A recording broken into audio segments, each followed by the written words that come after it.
Сәлем достар. Бүгін мен сіздерге 2018 жылы жарық көрген «Во всю тяжкое» деп аталатын фильмді қысқаша баяндап беретін боламын. Ричард, кажется, вы приболели, и вы очень скоро умрете. Фильмнің басында өкпе рагымен ауыратынын естіген жігіт көрсетіледі. Ер адамның аты Ричард және ол колледжде профессор болып жұмыс істейді. Дәрігер Ричардқа емделусіз ең көп дегенде 6 ай өмір сүре алатынын хабарлайды. Ауыр күйзеліспен Ричард жұмысқа барады. Күні бойы ол тек өзіне не болып жатқанын түсінуге тырысады.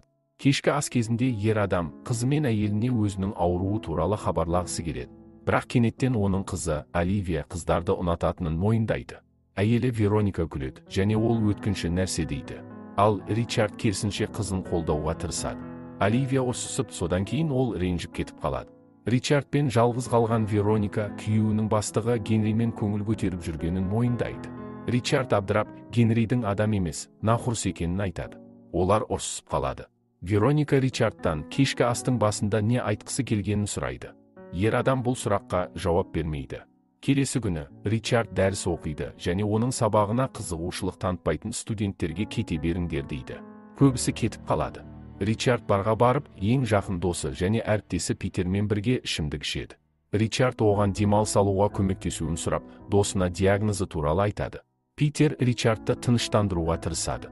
Бірақ Ричард оған аяушылық танытпауын сұрайды.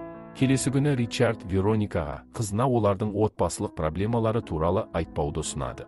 Өз кезегінде ол әйеліне көңілдесімен қарым-қатынаста толық еркіндік береді. Бірақ сонымен қатар ол енді адал болғысы келмейді. Олар өте жақсы әңгімелесіп, алкогольге мас болады. Оливия үйіне құрбысын әкеледі, бірақ ата-анасы жақсы жағдайда емес. Түнде төсекте Вероника қызының мойындауына дұрыс жауап бермегеніне өкінеді.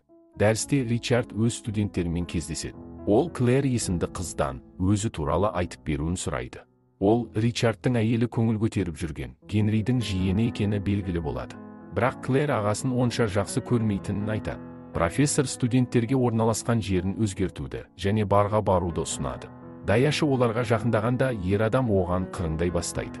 Ричард тост көтеріп, дәл қазір әйелімнің көзіне шөп салуым керек дейді. Вероника Генримен көңіл көтеріп жатқанда, Ричард дәретханаға барып, даяшымен көңіл көтереді. Ер адам үстелге оралып, студенттерден даяшыға шайпыл беруін сұрайды.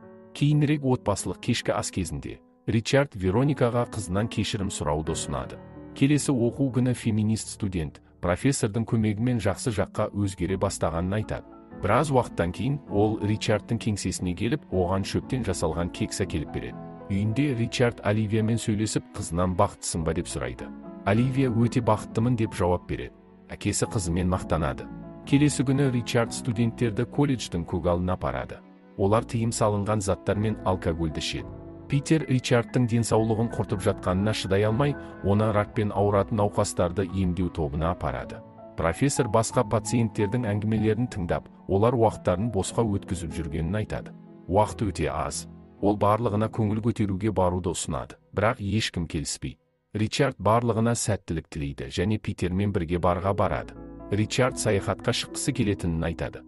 Феминист қыз келеді. Ол сүйісу үшін Ричардқа жақындайды, бірақ ер адам есінен танып ауруханаға жеткізіледі. Үйге оралғаннан кейін Вероника Ричардтан қайда болғанын сұрайды. Ер адам кешірім сұрап, болған оқиға туралы әйеліне айтпайды. Сабақ барысында қыз феминист сыныптастарының алдында сөз сөйлейді. Ол Ричардқа мұңды көздерімен қарап, осы әлемдегі махаббаттың қажеттілігі мен маңыздылығы туралы айтады.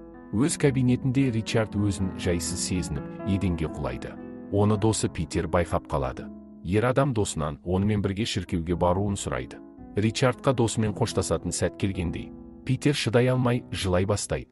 Кейінірек Генри, Вероника мен Ричард келетін корпоративті кешкі ас ұйымдастырады.